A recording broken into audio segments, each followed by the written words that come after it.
How's it going, everybody? Welcome back to Sector 6, and today we're going to be looking at, well, I know it's a little bit late, but we're going to be looking at the Crisis Core reunion information that we've got over the last few days, over the last week. We've had the trailer with the release date that's dropped in it, which is going to be December 13th, which we kind of already had an idea that's what it was going to be, because about a week earlier it had been leaked by a French retailer, I believe it was. They'd posted it up for pre-order and things like that, and the release date was December 13th, December 12th. So, yeah, not massively shocked by that. We expected that that was going to be the release date. But there's quite a bit of information that we can pick up, and in the second video, which is like a 10-minute gameplay trailer, there's even more. So we're going to jump into it, we're going to look through, we're going to see what information there is in there for us, and we're just going to chat about Crisis Core for a little bit. Please do consider liking the video, and even more importantly, subscribing for future content. We are like 54 subs away from the big 1,000. We are so close to the goal, so if you can push us over the edge, it'll be massively appreciated. But that's enough of that. Let's get on with it. So we're going to look at the final trailer video first. And the main thing that we're going to take away from this trailer is the visual upgrades are pretty substantial in comparison to the original Crisis Core, which is to be expected. The original Crisis Core came out on PSP on those little tiny UHD discs. Chunks of the game had to be cut because of that. There was like obviously a limitation on space, given the fact that most of the missions take place on about 5 different maps, with just certain areas cut off and certain areas opened up. So yeah, it's not a surprise that the graphics are just levels higher than they were back on the PSP. One thing I will say though is the faces look a bit weird. Is it just me, or do the faces look a bit odd? Certain ones look okay, like Zack's is reasonably okay. Angeal's face looks pretty weird in comparison to what we've already seen previously of him. Same with Genesis, even Sephiroth looks a little bit weird. Is this just me? Let me know if this is just me. This could just be me. But I think the faces look a little bit odd. Let me know.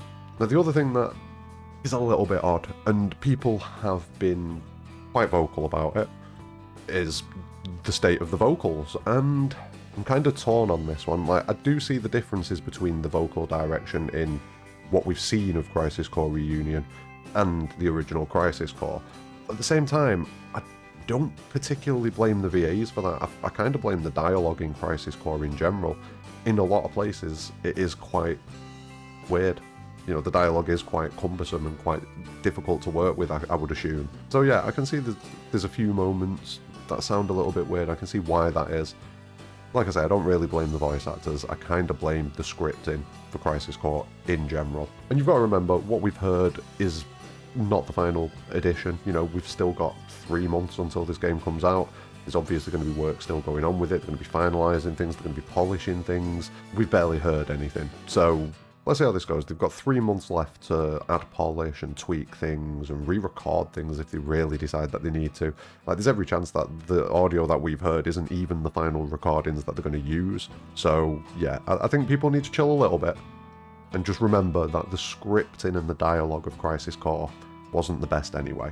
And then the only other thing really that we pick up from this trailer that we don't get in much more detail in the next video is the release date, and that's going to be December 13th, like we've already covered.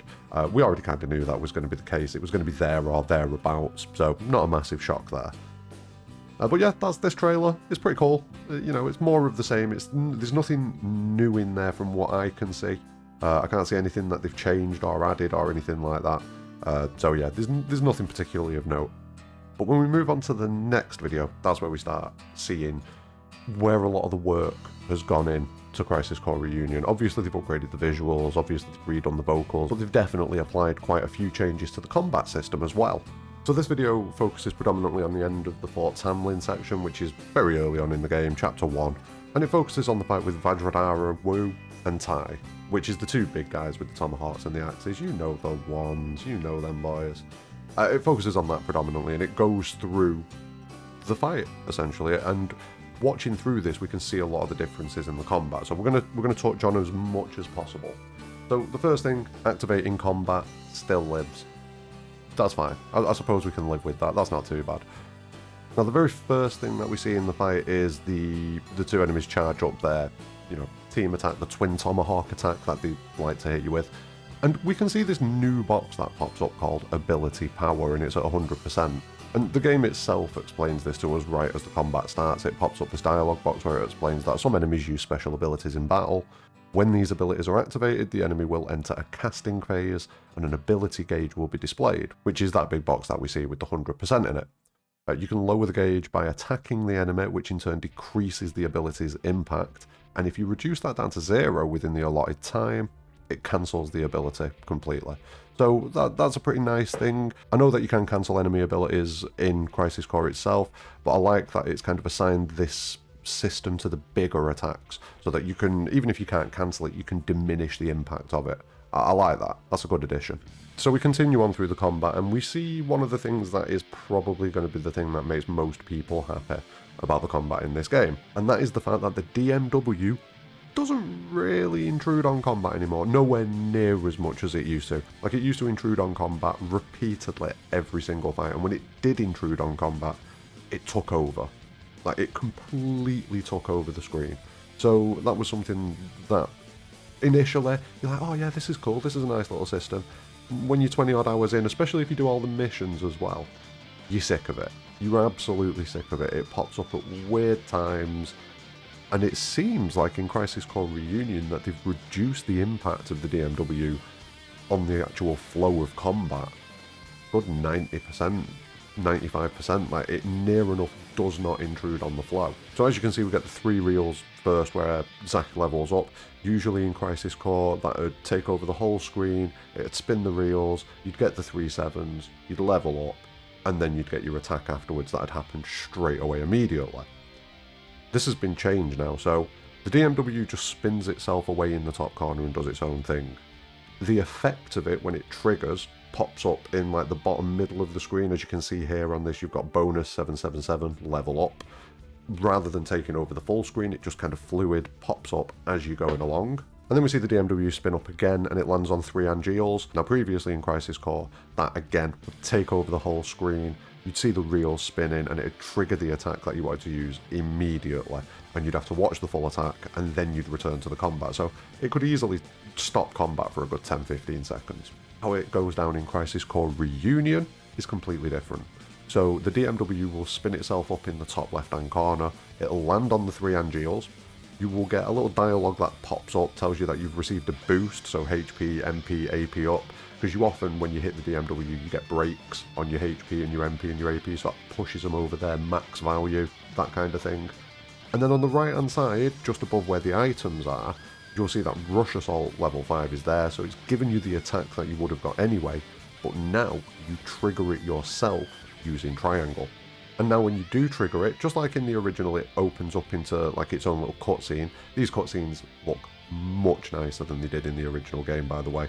But more importantly, in the bottom right hand corner, you can see a little indicator that says if you press triangle, you can skip this. And that is another really welcome addition, because sometimes, like in the original Crisis Core, the only thing that you could really skip with the DMW was the little cutscene movies that pop up while the DMW was spinning. You could skip some of them, and you could skip the summons. So when you landed a summon on the DMW, you could skip the little FMV and it would just give you the damage at the end of it. That seems to be what you can now do with Rush Assault and all of the other DMW attacks. Again, a very welcome change. Now, one question that I would have about this is, what's the deal if you've already got a DMW attack stored up? So like, say if we do hit 3 Angeals, and we end up with Rush Assault stored up, what happens if the DMW spins up again and say we land 3 songs and we get an airstrike? What then? Can you stack both of them? Do you get a choice between the 2 of them? Will it automatically trigger the airstrike if you've got Rush Attack stored? So you'll keep Rush Attack as your stored attack, but automatically airstrike will trigger? I'm not too sure. I've not seen any information on this. I may have completely missed it. I've had a very busy week. That's why this is a bit late. But yeah, let me know if anyone has any information on that. I would think that if you've already got one stored, you would either lose the one that you get, or you would use it immediately, so you wouldn't be able to store it. It would just trigger and use. And that could lead to some interesting combat things where you could save up a more useful DMW for a later date, and then for a later stage of the fight even, and then let the other DMWs just trigger as you get them, and you'd still be able to skip through them. So it wouldn't be a massive intrusion, you'd just use it immediately. I don't know, let me know what you think about that. I mean, I'm intrigued. What do you think they're going to do about that if you've already got an attack stored from the DMW and then you trigger another one? Maybe the DMW just won't let you trigger another one until you use the previous one. Who knows? We'll find out in a few months, I'm sure, but let's think about that. Now, occasionally, it does seem like the small movies that used to play, that I mentioned a minute ago, I said that you can skip, when the DMW is spinning up, occasionally a little FMV will pop up. Like you'll see Angeal and Zack talking, or you'll see Angeal and Aerith, or you'll see Angeal and Sung, and you'll get a little cutscene of them, and you can skip some of them. In this, they do still pop up, so the DMW will be spinning away in the top left-hand corner, and you'll get an FMV that will take over the screen. This is why I say it's only about 95% less intrusive, because you do still get things that pop up and take over, but you can skip them. So it's a brief interruption. So, like I said, they've taken out most of the fluff that makes combat in Crisis Core a little bit grinder, a little bit of a pain, and I appreciate that massively. Massively. So yeah, good things, good things. Now, as far as controls go, we're going to hit over some of them, because we can see a lot of the controls on the screen right now in this trailer. So let's have a look at what changes have been made. Now, the first change is that you are using triangle to trigger the DMW. And previously in Crisis Core, triangle was used as a guard. Now, R1 has been reassigned as the guard button in order to facilitate this, but that changes how other things work. So in Crisis Core, you'd use R1 and L1 to cycle through your attacks and move over to items and things like that. That's out the window now. So R1 has become guard, and triangle triggers your DMW or skips things. That's how that's going to work. And we can also see that items have now been assigned to circle, with the back triggers L2 and R2, or the equivalent on whatever console it is that you're going to get the game on or that you use. They're used to cycle through which item you're using, which I think is going to be quite a bit easier than it was in Crisis Core. In Crisis Core, you had to move over to the items, select it, and then cycle through your items, and then select the item. It's kind of taken a layer of that away, so it should be quicker to get through your items. They're constantly up on the screen from what I can see as well, so you can keep track a little bit easier of what's where. I think that's an improvement. I feel like that's going to be an improvement. Square has been assigned as attack, so rather than having attack be at the start of that list now, you just press square and you attack. That's good. You can use L1 to bring up the available skills that you have access to thanks to your equipped materia, and then you select one using the respective button press, so triangle, square, circle, X. Not sure how that's going to work out when you've got 6 materia equipped, because later on in the game you do gain the ability to equip 6 materia. What buttons are they going to, how are they going to do that? What buttons are they going to add to that? Because you're already using the 4 face buttons. You're holding L1 to bring the menu up. I suppose you could use the triggers, L2 and R2, add them to a move, or maybe you could use the D-pad, like up on the D-pad, down on the D-pad, something like that. Again, I'm going to throw this to the audience. What do you think? What do you think they're going to do? We've already got triangle, circle, square, and X assigned. You hold L1 to bring that up. Where are the additional 2 skills going to go? Or do you think you're going to be limited to only having 4 offensive skills, and then you have to have 2 support materials maybe? That's a possibility. I don't think it'd be a good one. But yeah, let me know what you think. And the additional commands that we've got, dodge is now X. And you can lock onto your target using the R3 button, so you click the right analog stick in, and that'll target your opponent. That's pretty much it as far as the controls go that we can see in this video. We've not really seen any details on missions or anything like that yet, so, hopefully we'll get to see some details on that in the near future. If not, the game's not that far away, and we'll get to experience it firsthand and get involved. But it definitely feels that Square Enix have taken a lot of the justified criticisms of Crisis Core's combat system, and it seems like they've fixed the bulk of them, which is, I'm going to be completely honest, extremely good news. I've been playing through Crisis Core recently over on Twitch. Come over and say hi if you haven't already. A few of you have been coming over and saying hello, and I appreciate that. Much love to you all. But yeah, it's a big improvement from what I can see. Like, the combat system in Crisis Core, it drags a little bit, especially when you get into the later stages of the game.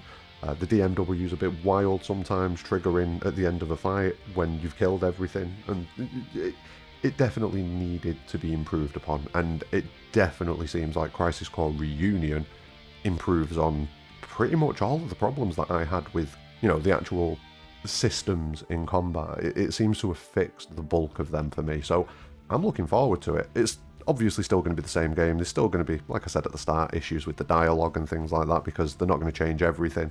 But on the whole, it seems like it's going to be a substantial improvement on the original game.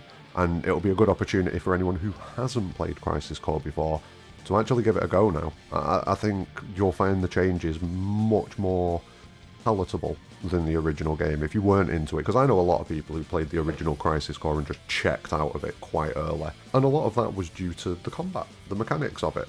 So with a lot of that being changed and streamlined and made into a smoother experience, I think it'll bring a lot of people back into the fold. But that's going to be enough from me. Let me know what you think. Hopefully we'll get a bit more news on Crisis Core and learn a bit more about other systems like Materia Fusion, how that's going to work in Crisis Core.